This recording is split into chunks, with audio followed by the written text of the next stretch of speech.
We're going to be talking about downloading files, which is one of those things that comes up a lot. I'm thinking of it in terms of the art project and just realizing that sometimes it can be a little more complicated than it looks at first to download a file and save it to your phone. Also, things like tax documents, it's tax season, just anything where you might need to download a document or an image or some sort of file from the internet or email or text. So that's what we're going to be talking about today. There are a lot of occasions where you may need to download a file from the internet. And when I say the internet here, we're also going to be talking about from your email, from an attachment on a text as well. So anything you're accessing a file from another source on your phone is what we're talking about today. And just to give you a sense of what kind of files you might sometimes download, if you're downloading a document, so say it's like a tax form, or even actually the instructions for the art project are a PDF as well. So it can be a document that has pictures in it, but it's usually like a multi-page thing. That's often a PDF. If it is a Word document, it will end up being a docx.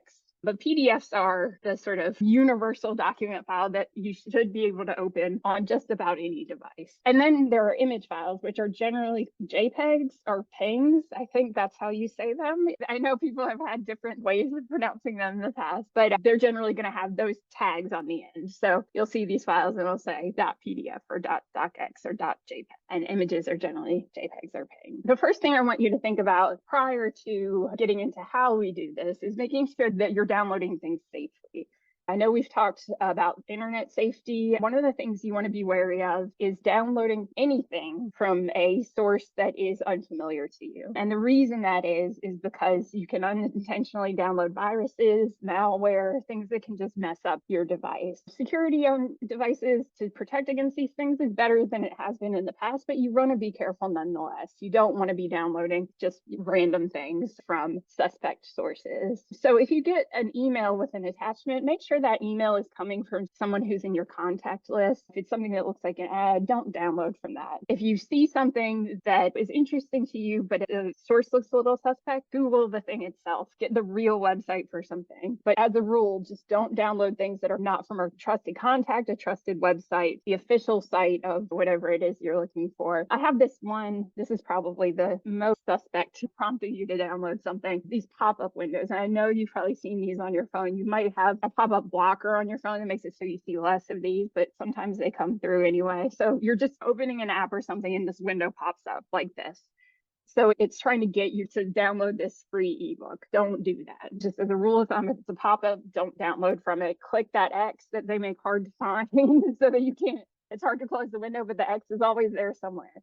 So look for that X, close out that window, and don't download things that are from pop-up sources like that aren't official. That's just a sort of word of protecting yourself when you're going to download things from your email from the internet. Some text messages too. If you're getting texts from unknown numbers that have attachments, don't open it. There are, however, many occasions where you will need to and can download files from a trusted website. So we're going to use Smart's website, trusted website. So as I mentioned, we were talking about the art projects. The instructions for all of Smart's art projects are posted on the website, and you can download them as PDF files. You can also download the patterns too, so the shapes that go with it. If you misplaced one of your patterns, or if you need the pattern again, you can download there as well. It's really lovely, and it's great that these are all available. It's all the art projects we've done, which I think is really cool. So we're going to use that as an example of downloading a file from a trusted site. So what I'm going to have you do is open however you access the internet. So I opened Google Chrome. For me, it's Google Chrome. It might be something else for you, but whatever it is you use to access the internet. And then up in the search bar, you're going to write smartuniversity.org to get to the main webpage. And I encourage you to visit the webpage for multiple things, not just this.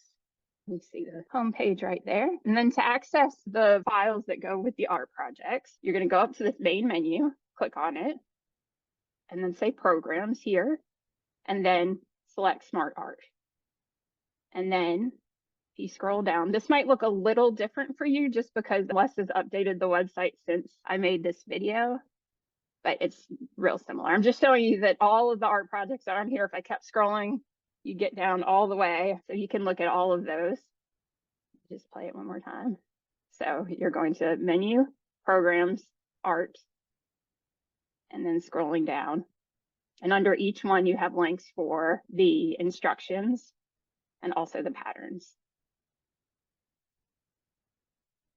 And that's just a rule of thumb. When you see things that are highlighted like this, generally that is the thing that you click on as a link. You can also see the tutorial videos here as well. So there are videos with instructions, like narrated instructions and images as well. So that's available to you too. That's not a download, that just goes to YouTube. So let's practice downloading the instructions for the newest art project, which is the Year of the Horse banner. So we're going to scroll back up to the Year of the Horse. And we're going to click where it says instructions. What we will see immediately is a preview of these instructions. If you want to use the instructions by just looking at this preview, that's fine. But if you want to save this to your phone so you can keep opening it and accessing it without having to go through all those steps again, there's a couple more things that you need to do. So this is a preview. This lets you see it, but you haven't downloaded it yet. So let me go back just so we can go through these steps one more time. So we scroll back up to Year of the Horse. We're going to click on instructions.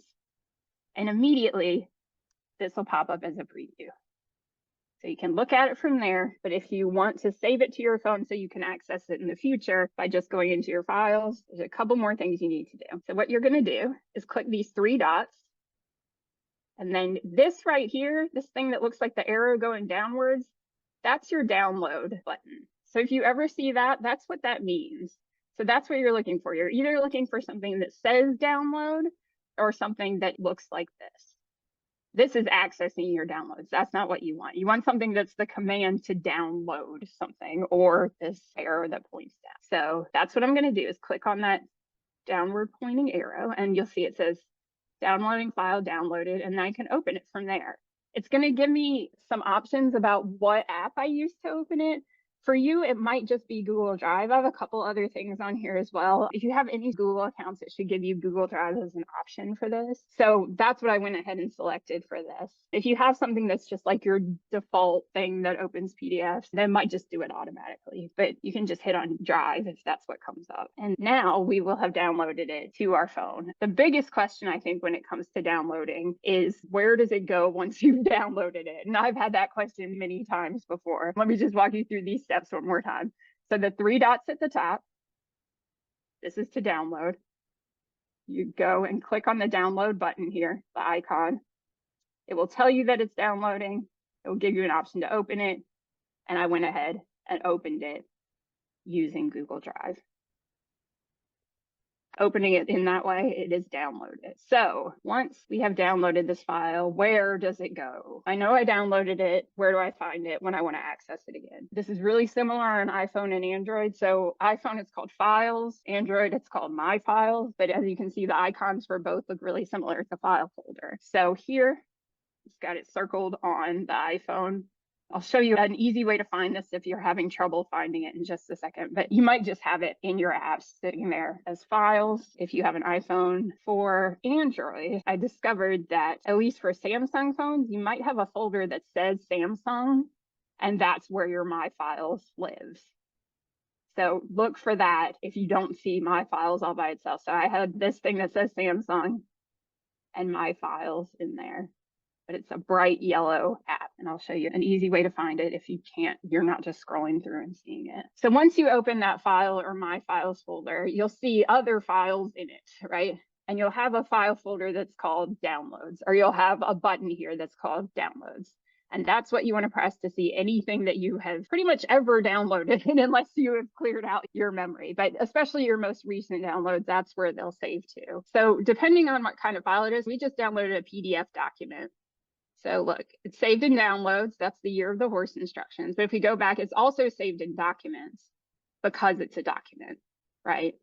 Depending on what kind of file it is, it will always save in downloads, but it will also save in the type of file related folder, documents, videos. If it's an image, it'll save in your images, and it'll probably pop up in your gallery too. So it goes in two directions. But when you're ever in doubt, if you've downloaded something, go to your downloads folder and it should be in there. To get to the downloads folder that was in the file folder, you're looking at your phone and you cannot for the life of you find an icon that looks like this for this. So you don't know how to get in there and you don't know how to get into your downloads folder that's in there. Here's a little trick, and it's a trick that works for any app or any folder. So I'm going to tell you the Android way of doing it first because it's exactly opposite of iPhone. But Android, what you're going to do is swipe up from the bottom of your home screen. So your main screen, swipe up, and then you will get a search bar and you can type in files and it will direct you directly to your files folder.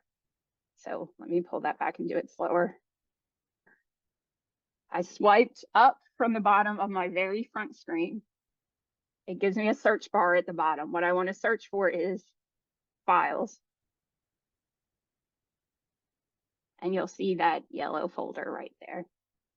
And then you can get directly in here and go to your downloads. Any app, let's say that you're looking for your settings or your news app or anything. You're looking for Blue Sky, you're looking for any kind of app, you can just type it in there and it'll pop up directly. It's really helpful if you have a lot of apps on your phone or if you don't organize them particularly well, like I don't do that. And it's hard to find something. That's a good way to do it. For iPhone, like I said, it's the opposite. You swipe down from the center of your home screen. So on your home screen, swipe down from the center, you'll get a bar that looks real similar like this. And you can look up files and that'll show you where that lives. And again, you can do that with any app. That's a trick that's helpful here, but might be helpful for other things as well. And then I just wanted to show you some examples of downloading from email and also downloading an attachment from a text message, just because they work similarly, but you want to see how the process works for these. Again, just a reminder, make sure that you are downloading only from contacts. So if you get an email from somebody you've never met before and it has an attachment to it and you don't know what it is, don't download it. So here, I sent myself, for this example, a tax form. So here it is. I'm going to click on the email and then you see the tax form. I'm going to click, there we see again that download button. I'm going to click on that and I might not really see much happen, but if I go to my files, you will see, ta-da, there it is. And I can open it up using Google Drive or whatever app I want to use.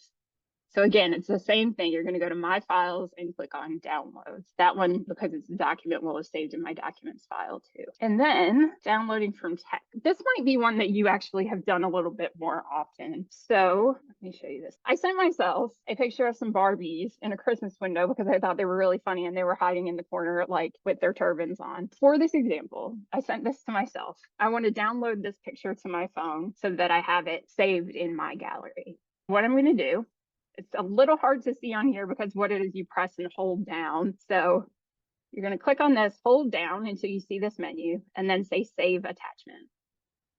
And it'll say Attachment Saved to Phone. In this case, if I go into my recent files, it's there, but I can also find it in my gallery.